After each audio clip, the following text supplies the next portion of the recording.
What do you say it? Accept or accept? Certain or curtain? Let's talk about it.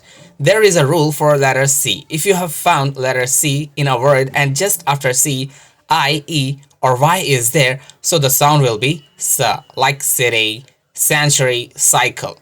But if you found vowel A, O, U, or any consonant except Y, so sound will be G, like camera, control, cucumber, client, crown, duck. But what if double C is there?